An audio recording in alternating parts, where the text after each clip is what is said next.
maybe you can stand there and pretend that nothing happened yesterday, but I can't. I just think maybe we shouldn't talk about it while we're alone. Well, fine, I'll just wait till Russ gets here, and then I'll tell you how much I love you. Phil, come on. Look, Becky, I've told you my deepest feelings. Don't you think I deserve more of an answer than just a recipe for some fruit salad? Yeah. I guess judging from our past history, I shouldn't have been surprised when you said what you said.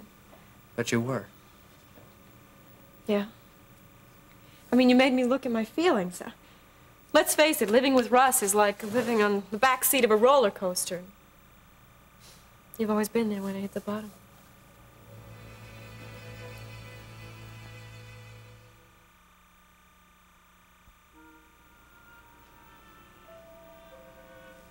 Go away. I said go away. Come on, ma'am, open the door. I said go away. I'm not going to go away. Oh. All right, all right.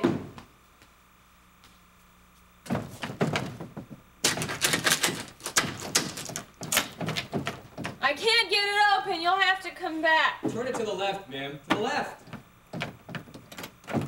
No. There. Why don't you just leave me alone and let me sleep? Is that any way to talk to the man that brought you a perky muffin and a cup of coffee? This place looks like a bat cave. Well, if you just leave me alone, I could go back and sleep. At 9:30 in the morning? Yeah, well, I got to bed late. Yeah, you probably only got about 14 hours of sleep. Norman, well, you better leave because Nancy's gonna be here any minute. Funny thing about your friend Nancy. Seems that yesterday afternoon, the police dragged her out of her mother's house and threw her in the slammer. What? Yeah. Apparently it caused quite a scene. But you mean she's out now, right? No way. Bail wasn't even set. Well, Norman, she's got to get out. She's got to bring me my medication. I'm sick and I need that. Come on, ma'am, take it easy. Norman, I need my medicine. You're just going to have to get it for me. No, ma'am. Oh, please, Norman, No way. please. I'm not going to poison you with that stuff. Well, you're a hypocrite then, because you got it fast enough when you wanted to get me into bed. Come on, ma'am, you don't need that. Come on, I just want you to go. I don't need your pity. I'd like to stay. All right, look. Tell you what I'll do. I'll take off from work. We'll go do something special. I said I want you to leave.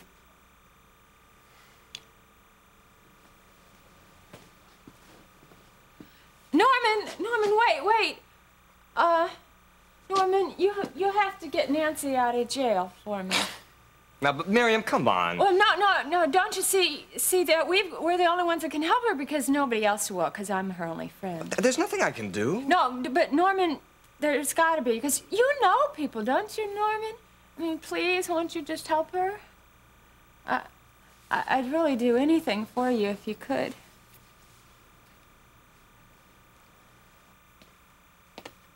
Yep, they don't build them like this anymore. Leon, are you trying to sell me this house again? You know, Mama, the second I walked into this house, it reminded me of you. Oh, because it's so large and roomy? Nope, because it's warm and inviting. Oh, we better watch out. The flies will be in here after a while gathering around. Well, why don't you sit down and have another cup of coffee? Maybe it'll keep your mouth busy. No sugar this time. Just swish your finger around in it a little bit. You sure you don't have some Irish in you? Yeah, this is a very lovely house, but not quite a home. Not yet. I know, but things will settle down. You'll see. Oh, I'm not so sure. Where's all that faith of yours? It's still there. I'm tired. Lord knows I've been praying a long time to get Carl and Jean back together. Well, at least she's here. That's one step in the right direction. True, that's one prayer answered. I saw her last night. Leon, you've been holding out on me. Tell me what she said. Not much. I did most of the talking. I just stopped by to let her know that I was still her friend. How do you suppose we can get those two back together? Oh, I'm not sure. I tried everything I could trying to get those two to keep from breaking up.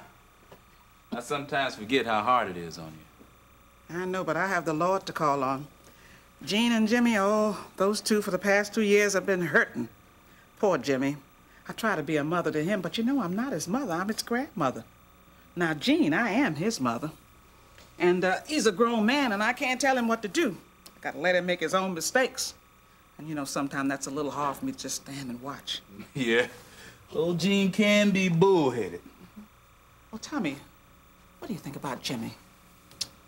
Well, he seemed fine. He always does. But he's the one I'm worried about. With him, everything always seems fine on the surface. But deep down, I know he's hurting. And you know he never lets it out. And that's not good. He'll be all right when things get back to normal.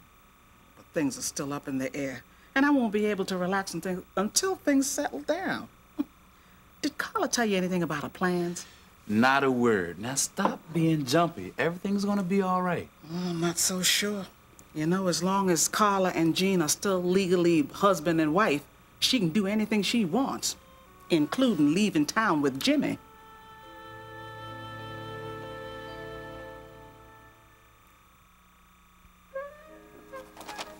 Well, Well, what? how's it look?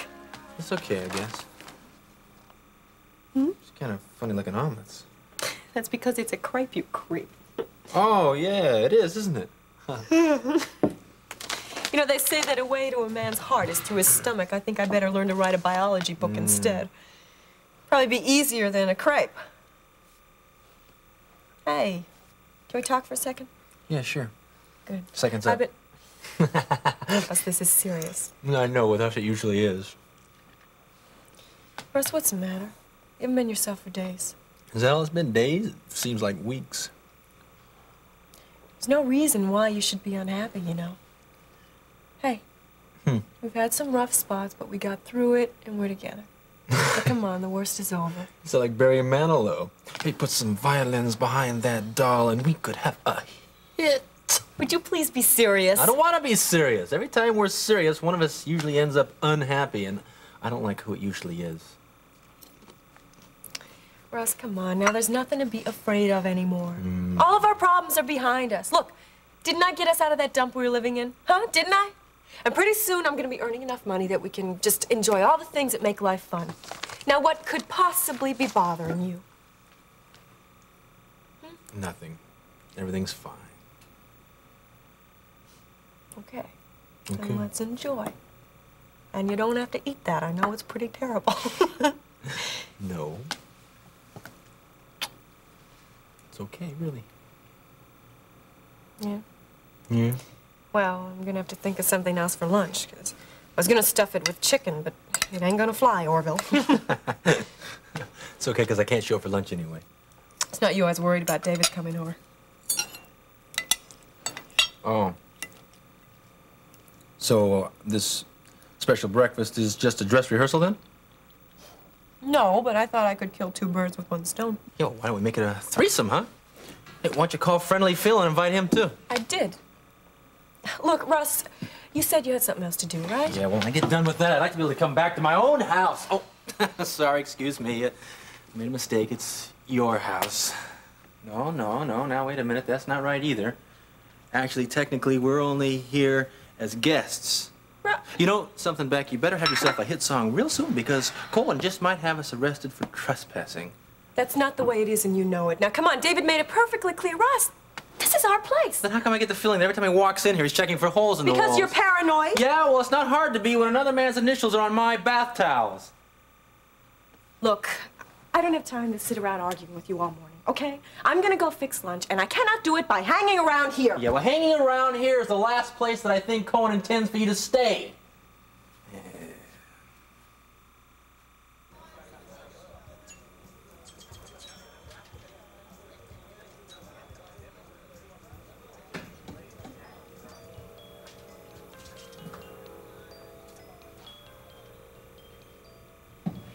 You see, Becky, dealing with Russ has taught me how to be insanely jealous, resentful of competition, and passionate to a fault.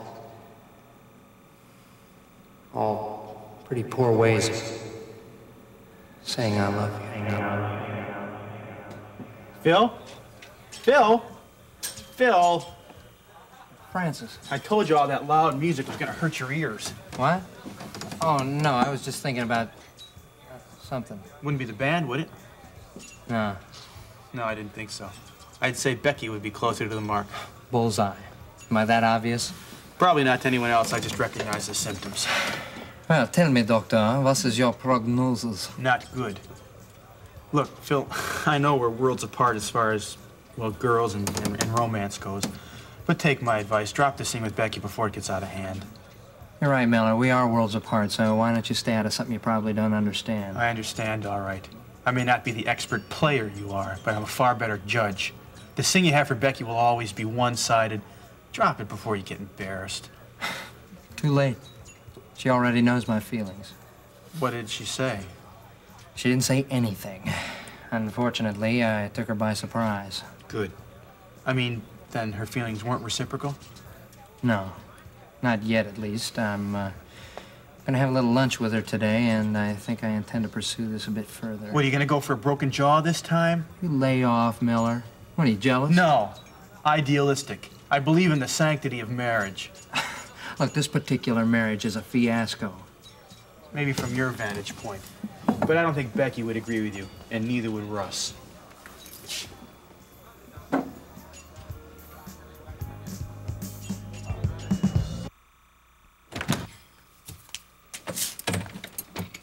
Your secretary told me to come right in. Yes, of course, Miss Redland. Have a seat, please.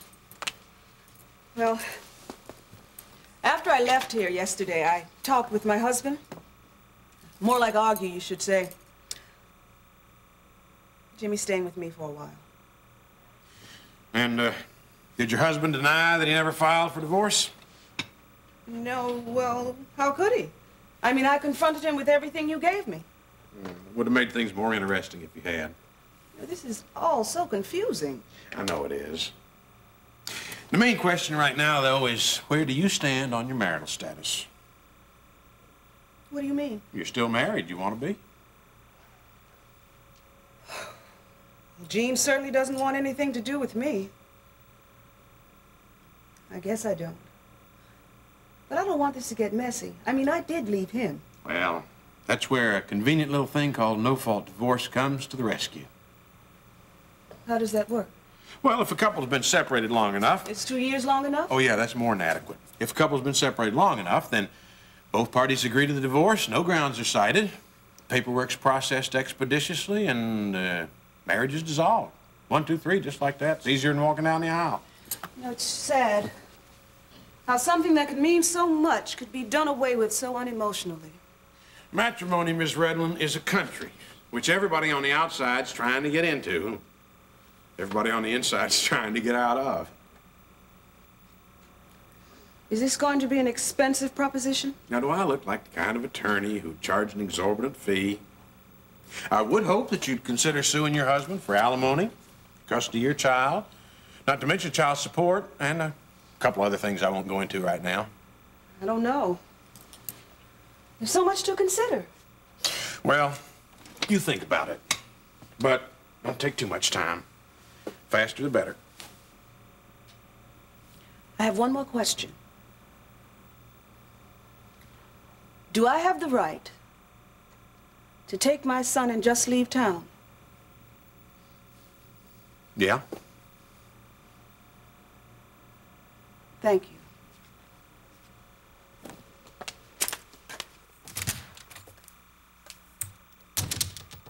Now, look, maybe you can pretend that what happened yesterday didn't, but I can't. All right. Just, I don't think that we should talk about it while we're alone. Well, fine. Then I'll just wait till Russ gets here, and I'll tell him how much I love you. Phil, please, come. Look, Becky, I've told you my deepest feelings. Don't you think I deserve a little bit more of an answer than a recipe for fruit salad? Yeah. I guess, judging from our past history, I shouldn't have been surprised when you said what you said. But you were. Yeah. Made me really look at my feelings.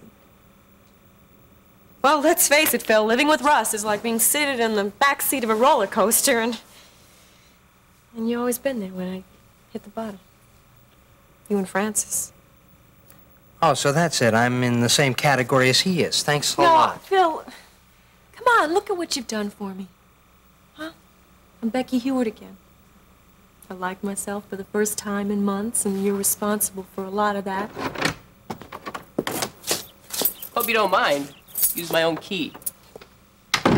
No. Hi, Dave. Am I interrupting anything? No, we were just discussing, you know, The weather. Yeah, the weather. Warm, isn't it? Very. You ready to go, kid? Go where? Out to lunch, Puddin'head. But I fixed us lunch. Now, get your coat. We'll go out. Okay. Phil, too, right? Well, actually, Phil, the stuff I need to go over today really doesn't involve... All right. Yeah, I've got some sheet music I can chase down. So why don't we just make it another time? Phil, you sure you don't mind? No, not at all.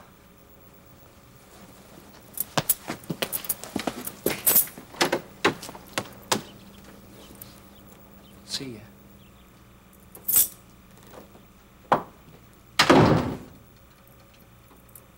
I'll get my coat. You said you made lunch, Becky? Yeah, but it's okay. I'll just feed it to Russ for dinner. Don't worry about it. Well, it'd be a shame not to eat it now. Tell you what, let's stay in.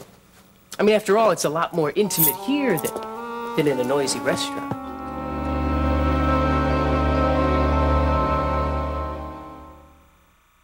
I tried to talk her into leaving, but she just didn't leave me any alternative. Poor Nancy. The choices were hers, Mrs. Davidson. Please, don't say any more.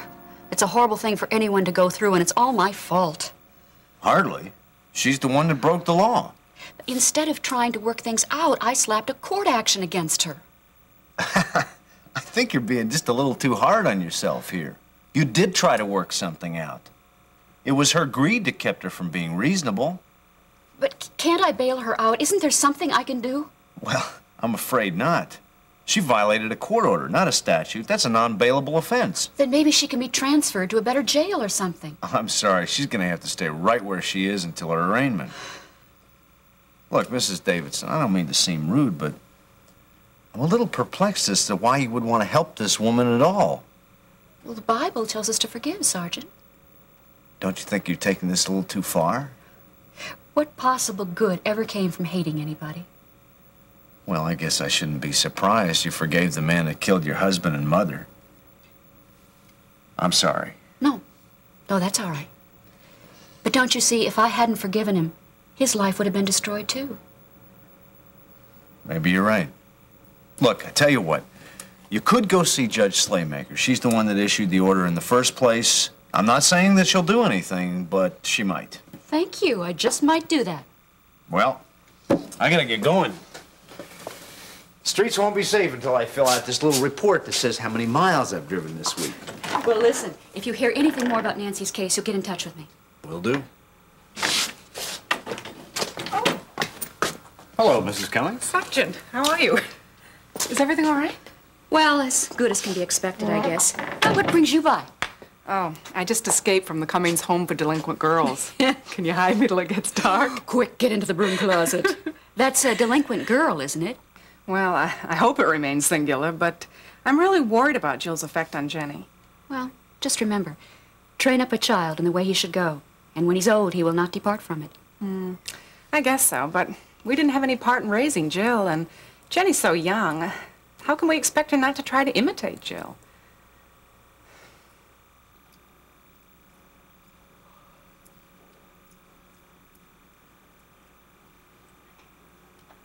So, did you have a nice beauty rest?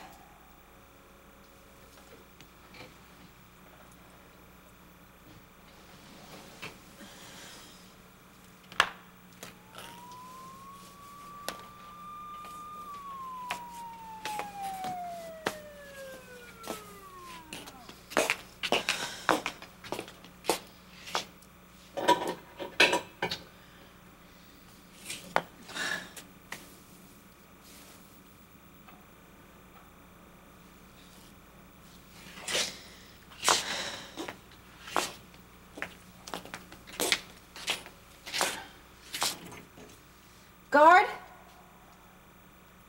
Guard! That's matron, honey. And this particular one likes to be called Miss Clemenza. You'll learn. You know, looking at you reminds me of the first time they hauled me in here. Hey, look it.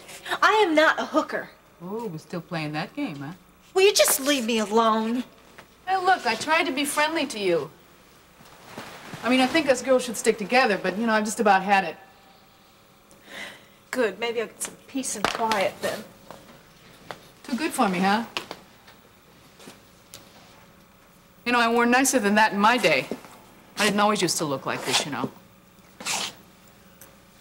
Sure, I had designer gowns, nice apartment. I even had a car. Will you just leave me alone? Hey, I'm sorry. Take it easy, honey. You know, it really is nice to talk about it openly and not keep it all bottled up inside. Oh, I think it's important to say things out loud. Sometimes when you hear yourself saying them instead of thinking them, you get a different perspective. I guess things aren't really that bad with Jill. Well, I guess I should get going home because Jenny's going to be back from school any minute. Well, here she is. Hi, Mrs. Davidson. Hi, Jenny. It's not polite to barge into someone's house like that. You should knock first. I'm sorry. Well, that's better. Mommy, Jill was smoking in the backyard again. Oh, well. But this cigarette smells real funny.